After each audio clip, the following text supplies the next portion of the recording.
what do you think people need to know about how the editing process works that you didn't expect? How, what did I not expect? I think it was harder than I expected, actually. Again, I guess I was under this, I've never done it before. So I sent it to you. I expected you to just sort of clean it up and fix it and send it back, right?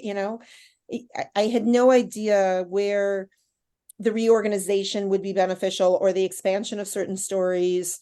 The interviews that you did of me to expand in my voice, I obviously didn't really know that that would take place either, right? But yet so essential because you can't just write something if it's in my voice. I mean, like I didn't say, "Hey Brad, go write me a medical book about diabetes and I'll put my name on it," right? Like it's my story.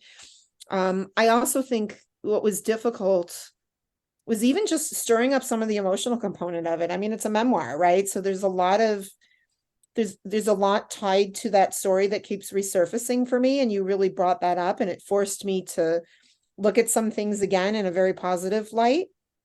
And also to decide, I'm giving you a lot, right? There wasn't really one thing. I think also to decide what I really wanted to keep in the book, because as a memoir, there were a lot of personal things, some of which I actually left out. They were meant for me. They weren't meant for an audience that'll stay very private.